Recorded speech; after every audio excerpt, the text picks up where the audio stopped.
everybody? It's Friday, August the 22nd. What's Thursday? Thursday, August the 22nd. No, it's Friday. I don't know what day it is. What is it? It's Thursday or Friday. I'm looking at my phone right now. It's Friday, August 22nd. A high today of 79 degrees. So, yeah. Hey, Liz! Thank you. I am feeling better. It's Friday. I don't know. When you're on a schedule, when you're always working Monday through Friday, and then you skip a couple of days because you're sick, and then it just throws off your whole week. I'm like, I don't know what day of the week it is, but it is. It's Friday. Dang gum. Come on. Wake up. Need more coffee. There's Ramesh and Terry. Yo ho, Terry. Well, Liz, glad you tuned in today. It's National Tooth Fairy Day. So go ahead and knock some teeth out of those kids. And it's National Tooth Fairy Day. So yeah, just go ahead and do the old 1-2. Or have them say, look, I'm going to show you a trick. I'm going to tie this string around your tooth and you're going to get money under your pillow. And then all that kind of stuff. So it is that, if you want to do that. Just start, punching on the kids. Don't do that. I'm kidding. We don't punch on kids. Okay? We don't hit children. It's light conversation. We're just playing around. Chill out. 55 degrees in Michigan. Terry's up there truck driving around doing his thing as usual. Uh-oh. Ramesh is sipping beer. Look out. Dun, dun, dun. We got to check in with Ramesh in a couple hours and see how what he has to say then. Because, after he has a few drinks, he just absolutely loves and adores everybody. Good morning, Drifter. Thanks for joining in this morning. But, yeah, today is National Tooth Fairy Day. And what's with the Easter bunnies and tooth fairies? Who came up with this stuff? I mean, really? I guess, And then how did it catch on? It's like, well, the kid comes up to his friends. I got $1. Well, how the hell did you get that? My dad said this fairy came and put this $1 under my pillow for the tooth I lost. And then they're like, what? So they're over there with pliers and hammers knocking their own teeth out for money. When did this even start?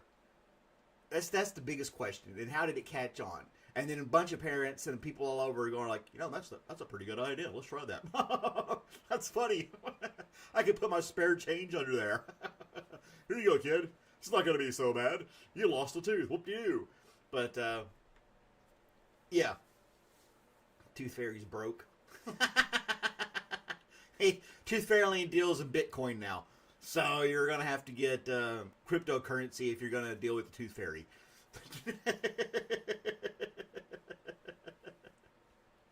Oh, man. There's John. Hey, John, how's it going?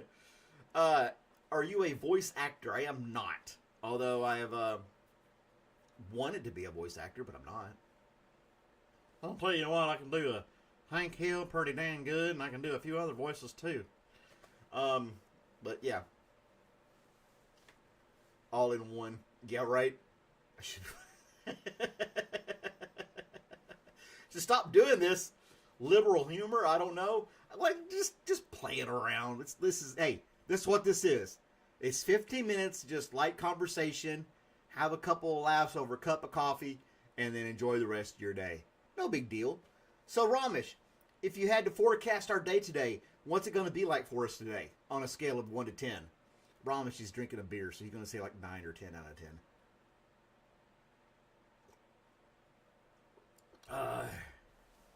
I can't? Well, I tried. 100 out of 100. See, one beer, and Ramesh is like, the world is the greatest place ever. It's the best day ever. Have ice cold beer. Oh, it's going to be great. We need Random in here. Random's our guy from Australia. He's in the future, so he could tell us how our day is going to be today. It was an old folklore tale. Terry's looking it up. Tooth Fairy thing. I don't know. That's how I imagined it started. Some wise guy's like, look, he'll be fine. We'll put a quarter under his pillow and say a fairy came. And the mom's like, "You're crazy." And he's like, "You're hysterical. I'm giving you a lobotomy. I'm giving the kid a quarter under his pillow. We're doing this." But yeah, light traffic. You Googled it. An old folklore tale. Huh. Light traffic. That's good. 1864, the first Geneva Convention establishes the Red Cross aid for war wounded after the Civil War. So yeah, first Geneva Convention establishes Red Cross. Huh. So there you go. 1864. The war wounded got the Red Cross help they needed. And then the VA came around. It was Lincoln that said the VA should be... I think it was Lincoln that said the VA should be established for wounded veterans and things like that. I don't know. I can't remember that exactly. But, Bushka! What's going on, Bushka and Mel? Thanks for dropping in. The Red Cross. I remember dealing with the International Red Cross when I was deployed in Iraq. That was interesting. Those are some brave people. These Red Cross people, the international ones. We had a bunch of detainees that were killing themselves, killing each other for Islamic reasons and things like that. But this person with a clipboard and a vest came in, and they were like, "Oh, yeah, come over here. It's cool. Yeah, we need this. We need more medical, this, blah, blah, blah." Talking to the Red Cross like they've been buddies the whole time. And we're there with weapons drawn. You know, just, I don't know. It was a whole thing.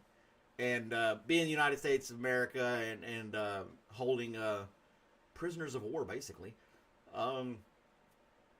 we had to follow the Geneva Convention there and the International Red Cross there as well. So, you know. And I remember one time I was like, let's see here. European traditions.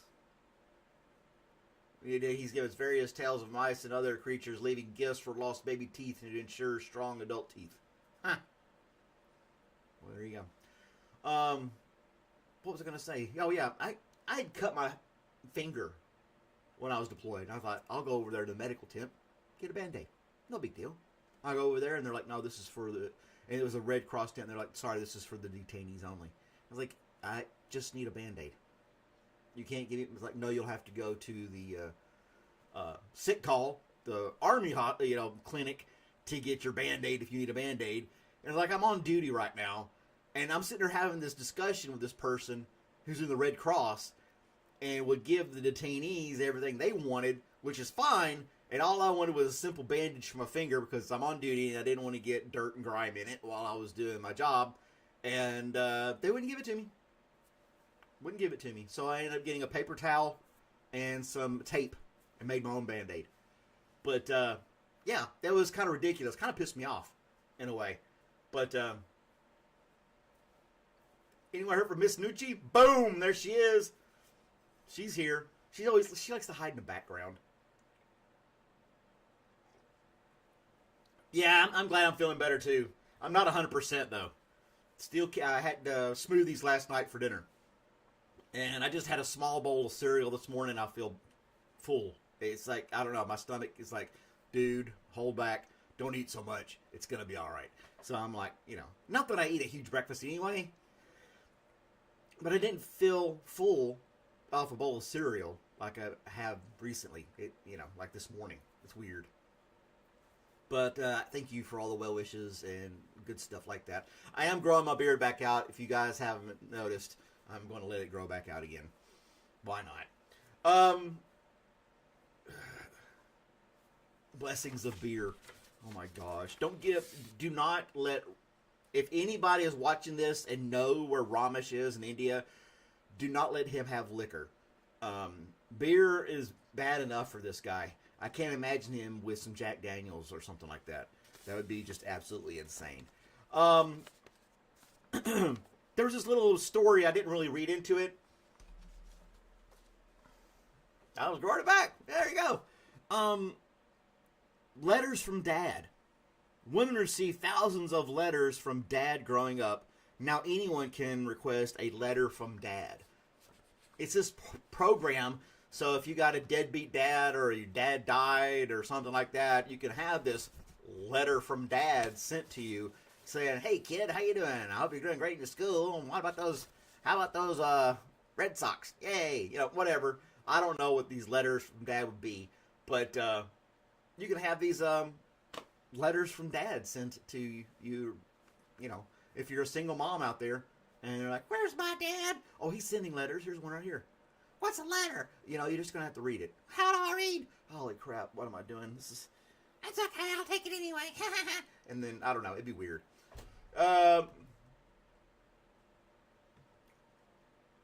Role play and chat. I don't think we're doing that here. We're just kind of just conversing. But if you know, this letter from dad, it's a program basically. It's starting the Dad Letter Project. Letter writing among a group of fathers who a world of lonely, discouraged, and simply curious people. So you don't even have to be a kid. So if your dad passed away a few years ago, or if you know somebody whose dad's passed away, they can get this letter from dad. Give them a couple of clues or hints about what's going on, and they can write the story. And evidently, it's actual dad's, but you know, not your dad. I don't know. It's weird. It's weird. But how do you join? Just hit the subscribe button.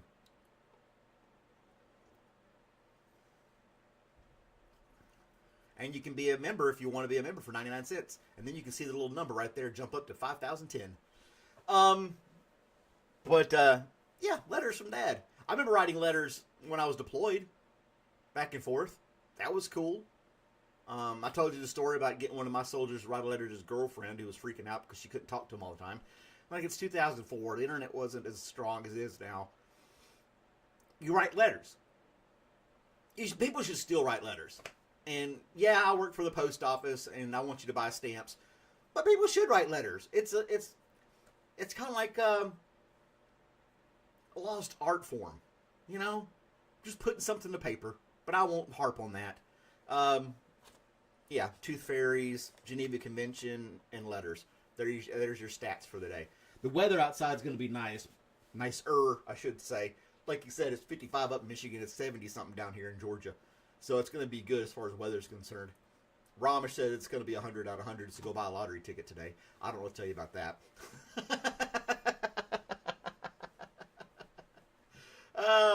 And Terry said he'd be their daddy. He's in the chat. He's willing to be anybody's daddy. Women only, he said. So, you're going to use your mom's credit card. I hope you're over 18. Oh, you're going to be back monetized again in a few weeks, Liz? That's good. Get back on there again. Terry will be your daddy. He'll, you know, you can call him daddy. He'll chat with you. He's a lonely truck driver. What else has he got to do? Well, he's not lonely. He's married. But he can still be your dad, right? Here you go, kid. I don't know. That's how I've talked to Terry. He doesn't talk like that. But why would I make his voice like that? I don't know.